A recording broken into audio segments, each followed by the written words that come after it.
à tous, bienvenue sur Monaco Info. Voici les titres qui seront développés dans votre édition. En ouverture de ce journal, direction le Maroc pour y découvrir la COP22 qui se tient actuellement à Marrakech. Du Maroc, direction l'Azerbaïdjan où nous visiterons une clinique dernier cri récemment ouverte. Nous parlerons musique avec l'opéra Nabucco de Verdi qui sera présenté à l'occasion de la fête nationale. Et pour terminer, votre rendez-vous sport en fin de journal présenté par Émilie Rousseau. Parlons changement climatique en ouverture de ce journal. La COP22 est lancée depuis une semaine à Marrakech. Le souverain, accompagné d'une délégation monégasque, y participe. Ce samedi était consacré à la première journée des océans, une initiative largement soutenue par la principauté. Les explications d'Alexandra Pani sur place sur des images de Sylvain Péroumal.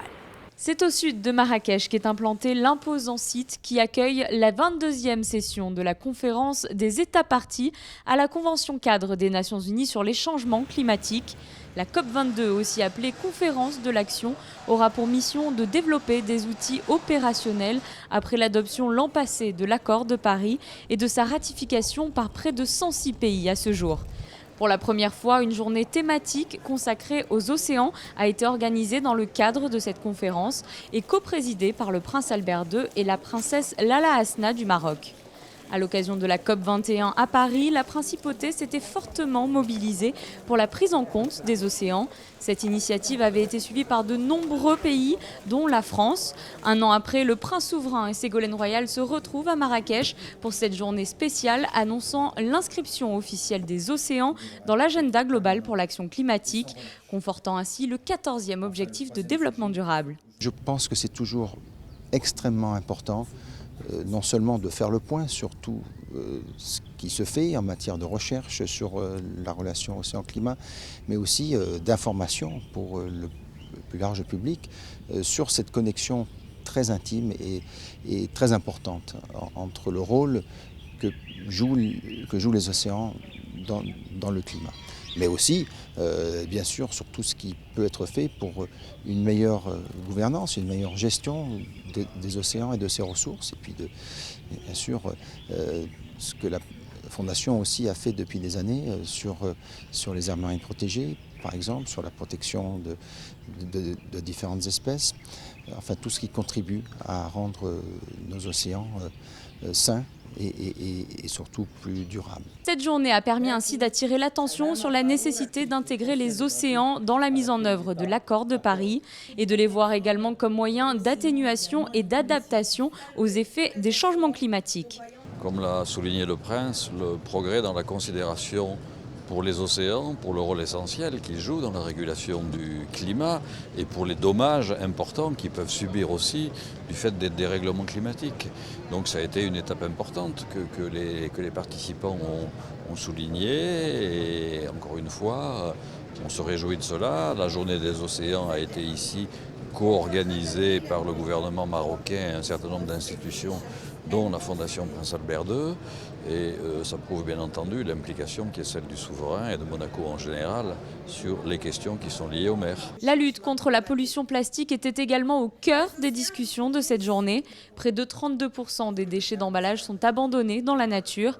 Chaque année, au moins 8 millions de tonnes sont déversées dans les mers.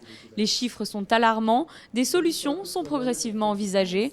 Et comme l'a rappelé Ségolène Royal dans son discours, la principauté, le Maroc et la France ont été les 3 premiers pays à avoir interdit les sacs plastiques à usage unique. D'autres devraient suivre rapidement. L'appel a été lancé. Et dans le reste de votre actualité monégasque en bref et en images. Nous restons à Marrakech dans le cadre de cette 22e session de conférence des États parties de la Convention cadre des Nations Unies sur les changements climatiques. Un dîner en honneur des 2 championnes du climat était organisé en présence du prince Albert II.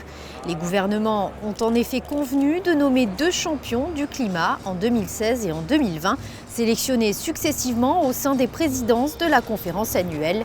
Cette année, il s'agit de Hakima El Haïté pour le Maroc et de Laurence Tubiana pour la France.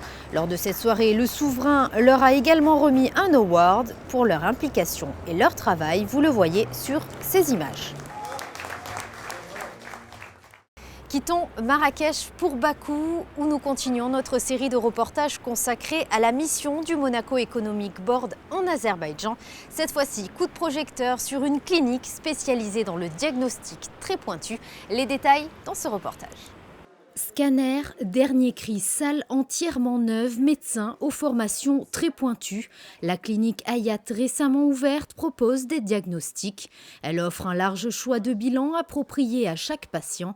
La nécessité de l'ouverture du centre médical était d'une grande importance pour l'Azerbaïdjan.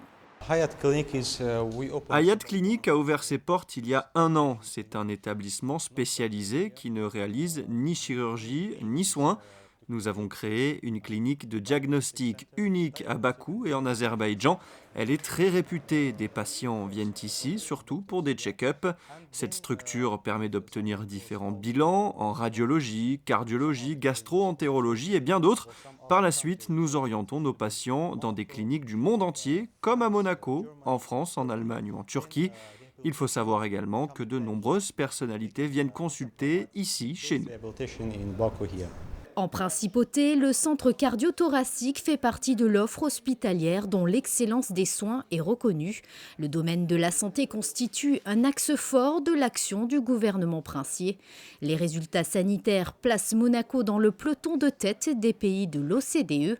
C'est pourquoi une collaboration pourrait être envisagée entre les deux établissements. Le centre Hayat est un centre de diagnostic qui cherche des centres de référence. Il adresse aujourd'hui des patients en Allemagne ou dans d'autres pays. Pourquoi pas à Monaco, puisque Monaco, avec ses centres de soins, peut apporter un deuxième avis ou une réponse à l'attente de l'Hayat Clinic pour la prise en charge de leurs patients. L'activité de nos établissements de soins repose sur une activité locale, France, Monaco et l'Italie. La part qui est amenée par l'étranger reste minime, mais elle est toujours opportune. Il y a environ 500 cliniques à Bakou. Hayat est classé parmi les meilleurs services de consultation externe du pays. Ouvrons un volet musique pour terminer. Cette année, Nabucco de Verdi sera au programme de la fête nationale. L'opéra sera proposé par la suite au grand public dès le dimanche au Grimaldi Forum. José Sacré assistait à la répétition générale ce vendredi soir.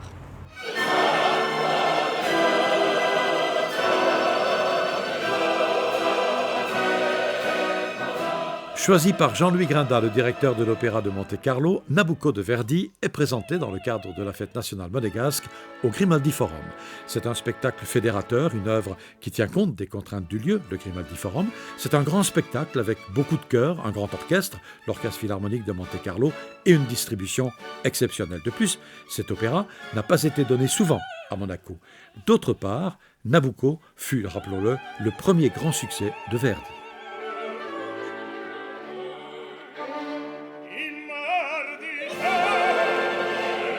Ça a été surtout, outre le trait de génie musical que cette œuvre peut représenter, ça a été surtout la rencontre d'un homme avec un destin et l'histoire de l'Italie. Puisque ce soir-là, il a pu conquérir le cœur des Italiens avec le fameux cœur des esclaves Va Pensiero qui faisait référence immédiatement au peuple italien qui était, milanais plus exactement, qui était soumis au joug des Autrichiens. Et donc petit à petit, Verdi est devenu le compositeur du Risorgimento, un député, mais également le compositeur de l'âme italienne.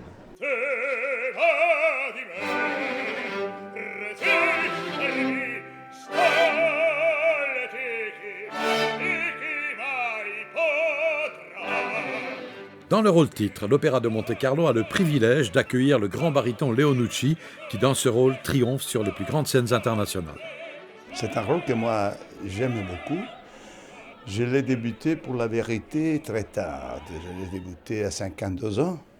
Mais je suis âgé, quand même, j'ai donné beaucoup de représentations parce que je suis presque à 300. Quel est votre secret, Leonucci, pour être en forme, pour être toujours comme ça, aussi extraordinaire sur scène? C'est la musique. À moi, personnellement, la musique qui me donne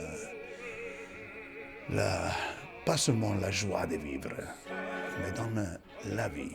Moi, avant de venir ici, je n'ai pas fait de vocalises à la maison, j'ai joué un peu avec le cello. Alors la musique, c'est une discipline. Et une discipline sur le plateau, c'est aussi une discipline dans la vie. Je pense que je ne vais pas faire des polémiques stupides, mais je pense que c'est la chose qui ça manque un peu aujourd'hui. La musique classique, c'est une discipline.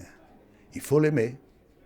D'abord, si on ne l'aimait pas, c'est impossible de la jouer.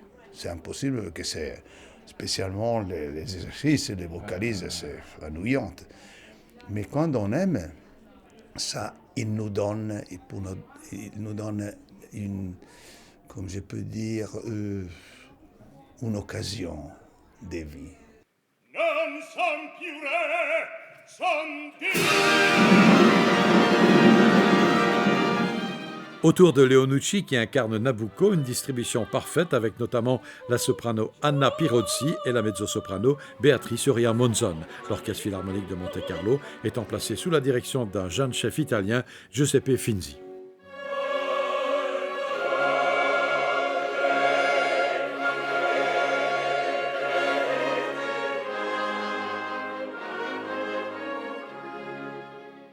J'aimerais surtout noter deux choses importantes à mes yeux.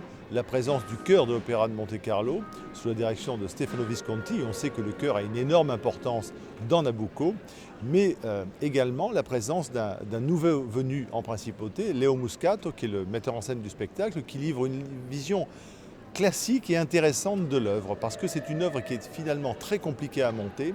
Et si on veut la sortir des archétypes d'évidence habituels, il fallait quelqu'un qui ait une imagination, lui et son équipe, suffisamment forte pour imposer certaines images. Et je crois que le pari sera réussi, je l'espère du moins.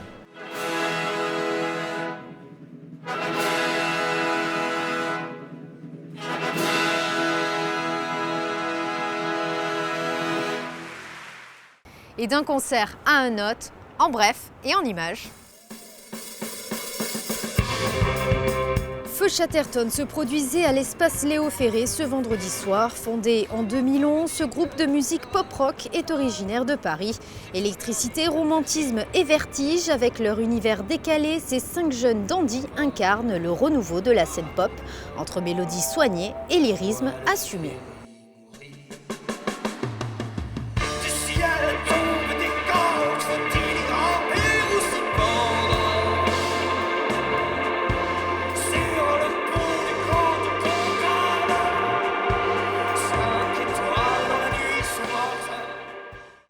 Passons à présent aux prévisions météo pour ces prochains jours. Mardi, du soleil au programme avec des températures qui iront de 9 à 15 degrés. Mercredi, un ciel identique à la veille, un mercure légèrement en hausse. Jeudi, un ciel bleu avec de rares nuages et un thermomètre allant de 12 à 18 degrés. Vendredi, ciel toujours lumineux comme les jours précédents avec une maximale de 17 degrés. Et enfin, le week-end prochain, un risque d'averse avec un thermomètre qui oscillera de 13 à 15 degrés. C'est la fin de cette édition. Merci de l'avoir suivi. À présent, la suite de vos programmes. À très bientôt sur Monaco Info.